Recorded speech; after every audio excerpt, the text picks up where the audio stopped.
Was there ever a time when the Sad Cafe was happy? That's coming up next on this episode of The Book Bringer. Stay tuned. It's the Book Bringer, bringing you books. Do-do-do-do-do, do-do-do-do-do.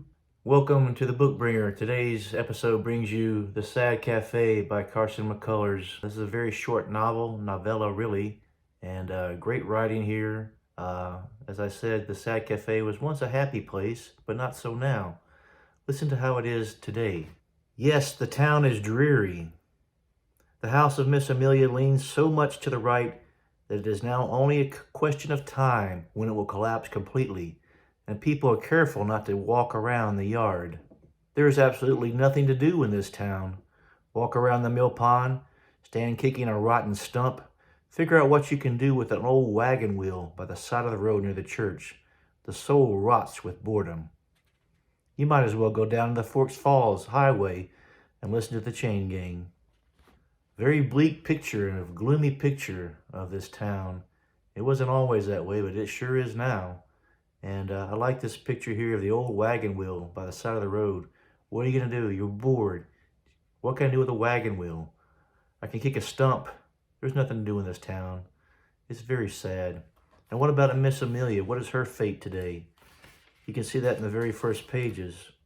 Nevertheless, on the second floor, there is one window which is not boarded. Sometimes in the late afternoon, when the heat is at its worst, a hand will slowly open the shutter, and a face will look down on the town.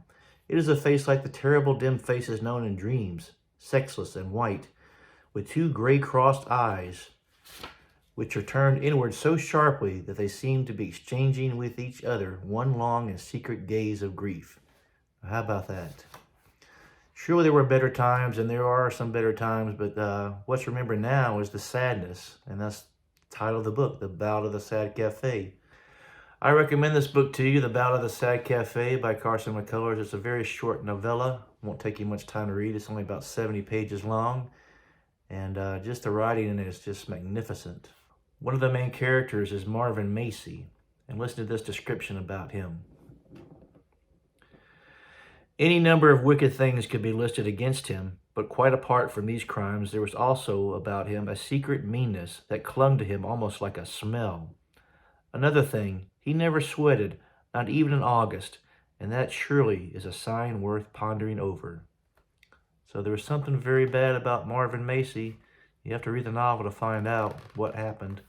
I recommend The Ballad of the Sad Cafe by Carson McCullers. It's a very short book, lots of great writing in it. The Sad Cafe was not always sad, but it sure is today. And wow, what gloom, and what a great writer she is. We'll catch you next time on The Book Bringer. Hey, why not subscribe to this channel? Why not comment on this video if you like it? We'll catch you next time on The Book Bringer. Stay tuned for more.